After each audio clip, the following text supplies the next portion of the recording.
For nearly 50 years, Alive Hospice has helped people in Middle Tennessee transition from life to death, and of course also help their loved ones cope with loss. But now there's growing concern about what the future holds for Alive.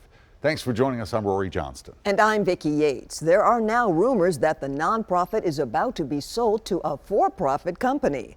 Alive Hospice will neither confirm nor deny the rumors, but as consumer investigator Jennifer Krause shows us, longtime supporters feared that such a sale would change everything that makes Alive Hospice what it is today. The caregivers are truly remarkable. They're saints. Mary Falls was not only a longtime Alive Hospice board member and former chair, she's repeatedly said goodbye to loved ones with the organization's help. My mother-in-law died at the residence. My father-in-law, who lived with me for 5 years, he died here under the care of Alive Hospice. And my husband died 5 years ago in this room. Alive has a 30-bed residence in downtown Nashville, another smaller one in Murfreesboro, and it also provides care to countless others in their own homes in 12 counties in Middle Tennessee. But Falls and others are now hearing that Alive Hospice is about to be sold to a for-profit company. And that, she says, would be a big mistake. I'm definitely not the only one who's concerned. And as more people learn that this is a possibility, the words that we're hearing are horrified, dumbstruck, shocked. I was the founder, actually, of Alive Hospice. David Barton and his wife Lynn, along with another Vanderbilt doctor, started Alive here in Nashville nearly 50 years ago. It was only the third hospice in the country at the time and the first in the Southeast. They wanted it to be a nonprofit so hospice teams could spend as much time as necessary caring for patients and their families in their final days. So how concerned are you about this possible sale? Very. Alive has always provided care to every patient who needed it, regardless of their ability to pay. But the Bartons feared that if Alive is sold, the focus will turn from patients to profit. I was devastated when I heard this, absolutely devastated. You're risking a lot to be here. Mm-hmm.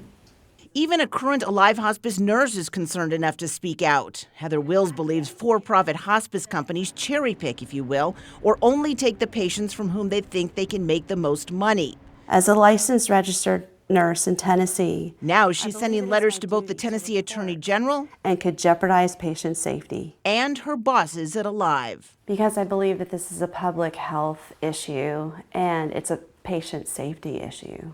She and others point to a recent study by the Rand Corporation, which found patients receiving care from for-profit hospices have substantially worse care experiences than patients at not-for-profit hospices. Now those who want to keep Alive Hospice a nonprofit have paid for billboards along West End Avenue. And they've got a petition going on change.org that already has a couple thousand signatures. But here's the thing. It's not entirely clear whether Alive is in fact about to be sold. The Bartons and others have asked the CEO. And there was a long pause, and she responded, well, I guess the rumors are out.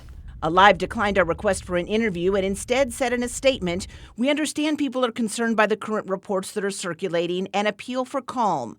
The Alive board would never do anything that would harm the organization or jeopardize patients and families' access to the vital clinical and mission-based services Alive provides. If in fact a sale to a for-profit entity is not being considered, then just tell us. And we can all go back to being reassured that this community jewel is not in jeopardy. Here's what we do know. The sale is not going to be happening within the next month and a half. That's because Tennessee law says the Attorney General must be notified in writing 45 days ahead of any sale of a nonprofit, and then the AG has to approve that sale. The AG's office tells me that while they are looking into this, they have not received anything in writing yet. Meanwhile, supporters plan to have a news conference out here Tuesday morning to announce their next steps. We'll let you know what their plans are. Jennifer Krause, News Channel 5 Investigates. Jennifer, thank you. If Alive is in fact for sale, longtime supporters want to know why. They say if the organization is having financial problems, they want to help.